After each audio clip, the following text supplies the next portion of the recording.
brought to you by Silver Pumps. Top quality और consistent performance के लिए सिर्फ सिल्वर पंप्स नाम याद रखना। कोई अस्पताल हो, कोई यतीम खाना हो, कोई चैरिटी ऑर्गेनाइजेशन हो जो वक्फ वाले चला रहे हैं, वक्फ की जमीन पर रेजिडेंशियल फ्लैट मिलेंगे, बड़े बड़े बाजार मिलेंगे, कॉमर्शियल बिल्डिंग्स मिलेंगी। अरे भैया, वक्फ का मकसद तो था गरीब और कमजोर। अब मैं आपसे पूछता हूं कि वक्फ अगर कमजोर और गरीब की मदद करने के लिए नहीं है तो काहे के लिए है? जरा मुझे पटना में कोई इदारा बताएंगे जो कोई अस्पताल हो, कोई यतीम खाना हो, कोई चैरिटी ऑर्गेनाइजेशन हो जो वक्फ वाले चला रहे हैं। हाँ, आपको वक्फ की जमीन पे मॉल मिलेंगे बड़े बड़े, आपको वक्फ की जमीन पर रेजिडेंशियल फ्लैट मिलेंगे बड़े बड़े, बाजार मिलेंगे, कॉमर्शियल बिल्डिंग्स मिलेंगी। अरे भैया, वक्फ का मकसद तो था गरीब और कमजोर। मैं आपसे कहता हूं, अगर इस वक्फ की प्रॉपर्टी का सही इस्तेमाल हो जाता तो आपको इसकी जरूरत रहती कि आप कहते कि जो जरा मुतमव्वल लोग हैं वो पटना में किनके दरवाजों को कुंडी खटखटाते हैं अपने बच्चों के दाखिले के लिए? मैं कह रहा हूं आपको स्कूल के दाखिले के लिए, यूनिवर्सिटी के दाखिले की बातें कर रहा मैं। लगभग पूरे हिंदुस्तान में हमारे पहले से तो हमारे ईसाई भाइयों ने जो तालीमी इदारे कायम किए हुए,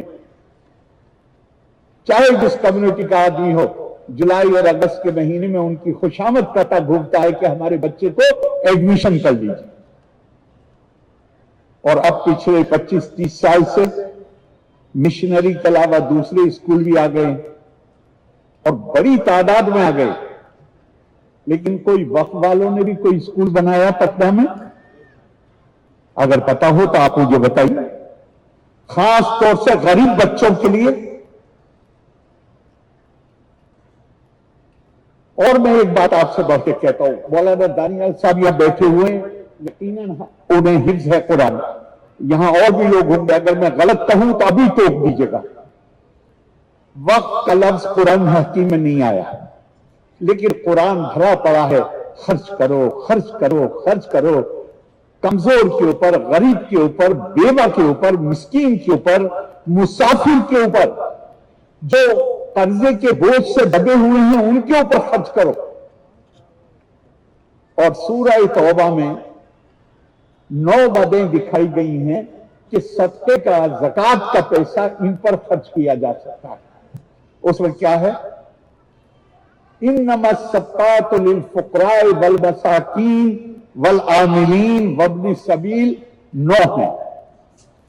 ये पैसा जो हमने लिया, जो सदके में किसी ने दिया, ज़कात में दिया, ज़कात लफ्ज़ भी नहीं आता, 2.5% तो बिल्कुल नहीं आता। ये फुक़हा की अपनी इख्तिरा है। कुरान तो कहता है कुलिल अफ़वा, जितना तुम्हारी जरूरत से ज्यादा अल्लाह ने तुम्हें दिया है उसको सबको खर्च करो। लेकिन ये आयत सीधे आप चलो 2.5% ही करो, या आपने वक्त की प्रॉपर्टी है वही करो, सिर्फ सब मत करो। लेकिन ये तो देखना पड़ेगा कहां खर्च करना है वो, तो वो लिखा हुआ है साफ कुरान हकीम, इन्नमा सदक़ातु लिल फुक़राए वल मसाकीन वल आमिलीन वब्नि सबील वगैरह वगैरह।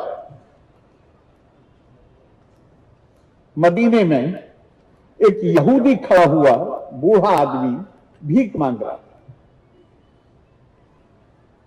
किसी रिवायत में हजरत उमर का जिक्र है, किसी रिवायत में मौला अली का जिक्र है कि वो वहां से गुजरे। उन्होंने उस यहूदी से पूछा कि भीख क्यों मांग रहे हो? उसने कहा कि मुझे 1 दरहम टैक्स देना होता है, मुझे अब आंखों से साफ नजर नहीं आता, अब मैं कमा नहीं सकता, तो भीख नहीं मांगू तो क्या करूं? वो उसे लेके अपने साथ बैतुल माल गए, पहले उसको खाना खिलाया और खाना खिलाने के बाद उसका माहाना वजीफा मुकर्रर किया।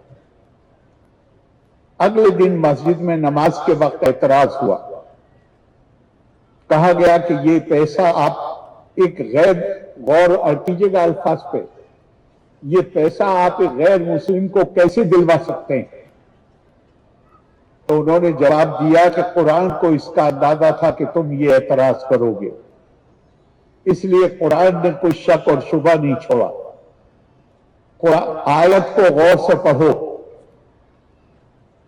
غریب، کمزور، بے سہارا آدمی کے لیے دو الفاظ استعمال ہوئے، ایک فقیر کا لفظ استعمال ہوا ہے اور ایک مسکین کا لفظ استعمال ہوا۔